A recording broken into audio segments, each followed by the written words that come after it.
तुलसीदास जी ने लिखा ढोल गवार शूद्र पशु नारी, क्या सही अर्थ है? क्यों तुलसीदास जी ने लिखा ढोल गवार शूद्र पशु नारी? ढोल गवार शूद्र पशु नारी सकल ताड़ना के अधिकारी का सही अर्थ क्या है? इस लेख को धैर्य पूर्वक पढ़े, हम सभी शंकाओं का समाधान इस लेख में करने वाले हैं। अस्तु, गोस्वामी तुलसीदास जी द्वारा रचित श्री रामचरितमानस का पारायण हम बचपन से ही करते आ रहे हैं, लेकिन समय समय पर इसके तमाम अंशों पर सवाल उठाए जाते रहते हैं। इसमें से एक चौपाई जिसका सबसे ज्यादा उल्लेख होता है वह है, प्रभु भल कीन्ह मोहि सिख दीन्ही, मर्यादा पुनि तुम्हारी कीन्ही। ढोल गवार शूद्र पशु नारी सकल ताड़ना के अधिकारी। श्री रामचरितमानस सुंदरकांड।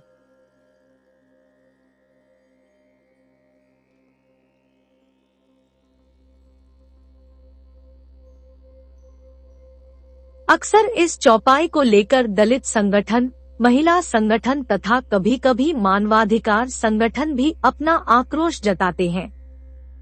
कुछ लोग इसे रामचरितमानस से निकालने की मांग करते हैं, कभी मानस की प्रतियां जलाते हैं।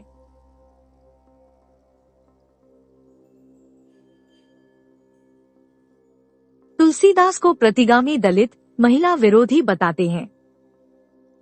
मैं कोई मानस मर्मज्ञ तो हूँ नहीं जो इसकी कोई अलौकिक व्याख्या कर सकूं, लेकिन फिर भी मानव बुद्धि द्वारा भी यह सोचने वाली बात है कि जो तुलसीदास जी बंधु संत असज्जन चरना लिखकर मानस की शुरुआत करने वाले, बंधु सीता राम पद जिन्हि परम प्रिय खिन्न सीता जी राम जी के चरणों की वंदना करने वाले, विनय पत्रिका में श्री सीता स्तुति करते हुए सीता जी को हे माता तथा हे जगत जननी जानकी जी कहने वाले, कैसे समस्त शूद्र तथा स्त्री को पीड़ाई का पात्र मान सकते हैं?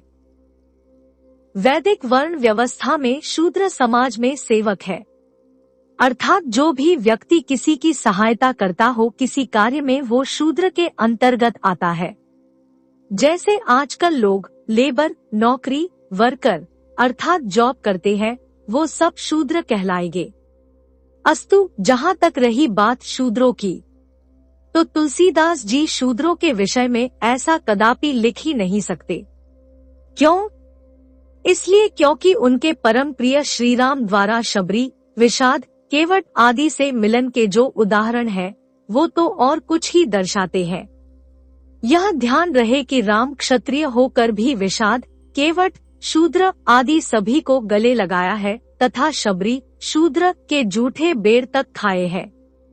ऐसे श्री राम के प्रति तुलसीदास का प्रेम है, वो राम के आदर्श के विरुद्ध क्यों कुछ कहेंगे?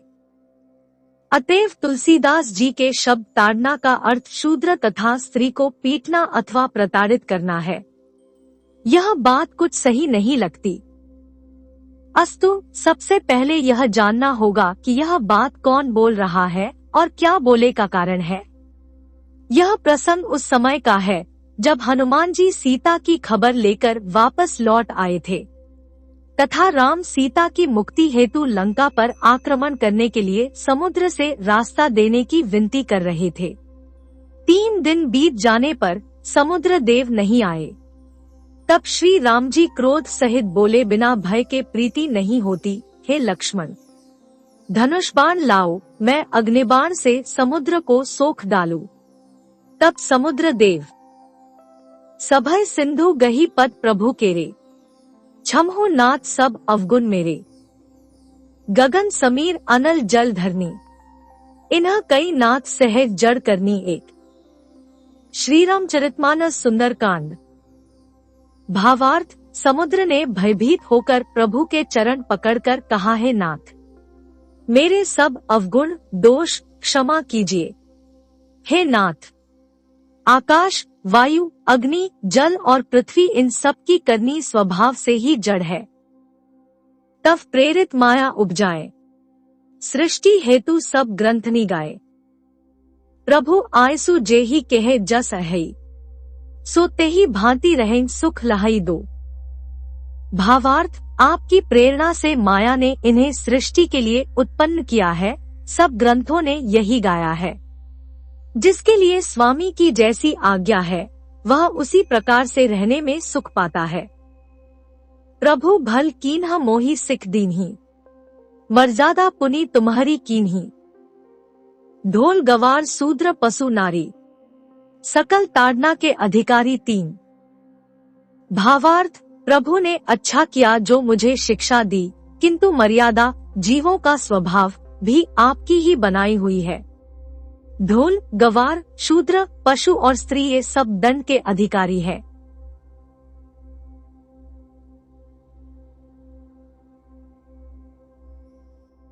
ऐसा अज्ञानी लोग अर्थ लगाते हैं। प्रताप में जाप सुखाई, उतरी ही कटकु न मोरी बढ़ाई। प्रभु आज्ञा अपेल श्रुति गाई, करौम सो बेगी जो तुम्हारी सोहाई चार। भावार्थ, प्रभु के प्रताप से मैं सूख जाऊंगा और सेना पार उतर जाएगी। इसमें मेरी बड़ाई नहीं है, मेरी मर्यादा नहीं रहेगी।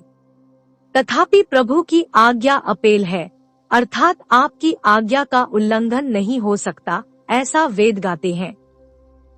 अब आपको जो अच्छा लगे मैं तुरंत वही करूं। अब जरा सोचिए, अगर हम अज्ञानियों के अर्थ को सही भी मान ले तो यह बात तो समुद्र कह रहा है। राम और तुलसीदास जी ने ये तो बात कही ही नहीं। तुलसीदास जी ने तो केवल समुद्र देव के बात को लिखा है। तो ऐसे अभिमानी समुद्र देव की बात का बुरा किसी को मानना नहीं चाहिए। इंद्र अहिल्या में आसक्त हो गया, यह सब देवताओं का हल किसी से छुपा नहीं है। और वैसे भी देवता भगवान तो होते नहीं है। देवता भगवान में जमीन आसमान का अंतर है। हम ही लोग अधिक पुण्य कर ले तो देवता बनते हैं कुछ दिन के लिए, फिर वो देवता की सीट हमसे छीन कर जो हमसे अधिक पुण्य करता है उसको मिल जाती है। अगर यह भी मान ले कि तुलसीदास जी ने ऐसे गलत वचन का समर्थन कर रहे हैं, तो फिर वही तुलसीदास ऐसा क्यों लिखते? अनुज बधु भगिनी सुत नारी, सुनो सठ कन्या सम ए चारी। इनाही कुदृष्टि बिलो कई जोई, ताही बधे कछु पाप न होई। श्री रामचरितमानस किष्किंधा कांड। भावार्थ, श्री राम जी ने कहा, हे मूर्ख बाली, सुन, छोटे भाई की स्त्री, बहन, पुत्र की स्त्री और कन्या ये चारों समान है।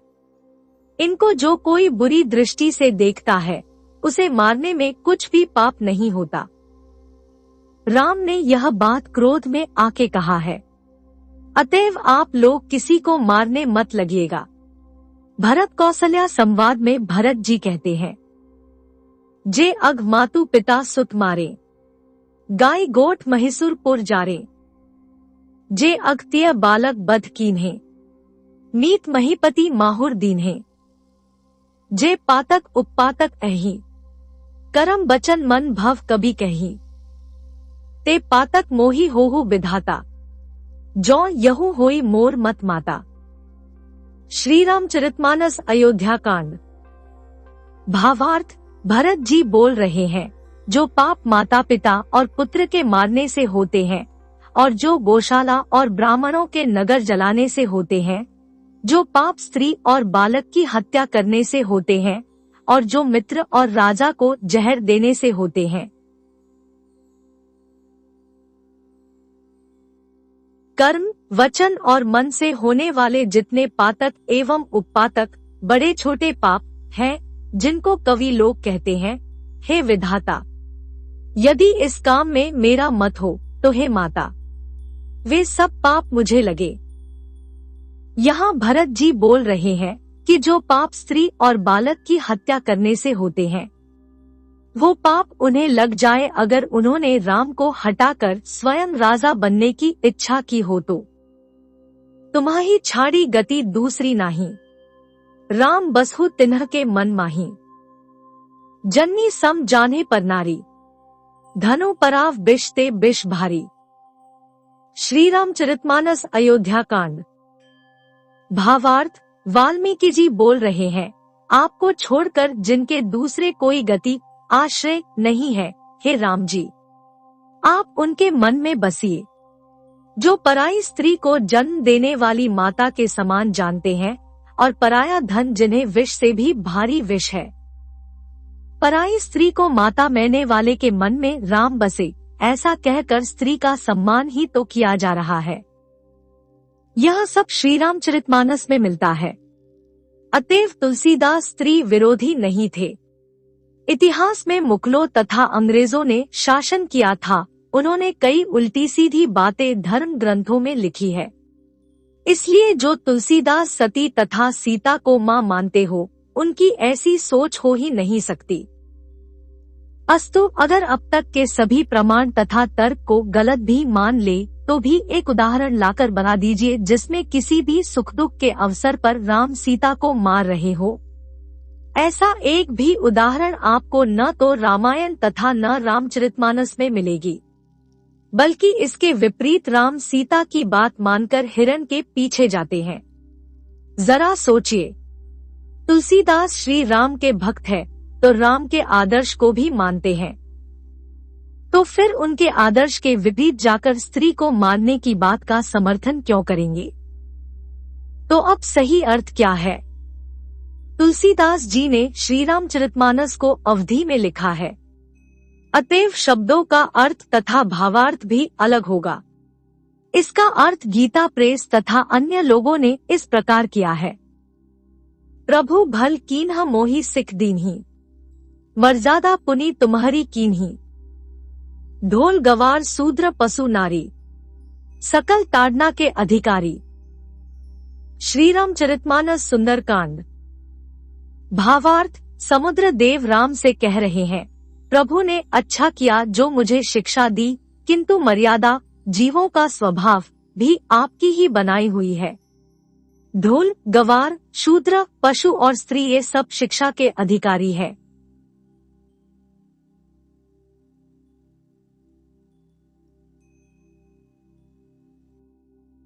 इसका भाष्य किया जाए तो ढोल, गवार, शूद्र, पशु और स्त्री के स्वामी को ज्ञान देना आवश्यक है। हम आत्मा है और यह हमारा शरीर है। यह शरीर में आत्मा है, इसलिए यह चेतन है और इसमें मन बुद्धि है जिसके द्वारा यह शरीर चलता है। अतएव मन बुद्धि को भी शरीर का स्वामी कहा जाता है। इसलिए यहाँ पर अर्थ होता है, ढोल के स्वामी को यह ज्ञान हो कैसे ढोलक बजाना है, गवार शरीर के स्वामी को यह ज्ञान हो कैसे जीवन वेदानुसार जीना है, शूद्र शरीर के स्वामी को यह ज्ञान हो कैसे सेवा करनी है, पशु को भी अभ्यास ज्ञान कई चीजों का कराया जाता है, जैसे बैल को जोताई के वक्त सीधे चलना है, तथा स्त्री शरीर के स्वामी मन बुद्धि को यह ज्ञान हो कैसे समाज में रहना है। ऐसा गीता प्रेस के भावार्थ अनुसार हमारा भाष्य है। अगर यह भाष्य गलत भी हुआ तो भी इस बात पर ध्यान नहीं देना चाहिए, क्योंकि यह बात एक अभिमानी समुद्र देवता कह रहा है और देवता तथा भगवान में बहुत अंतर होता है। अधिक जानने के लिए पढ़े देवीएवा और भगवान में क्या अंतर है।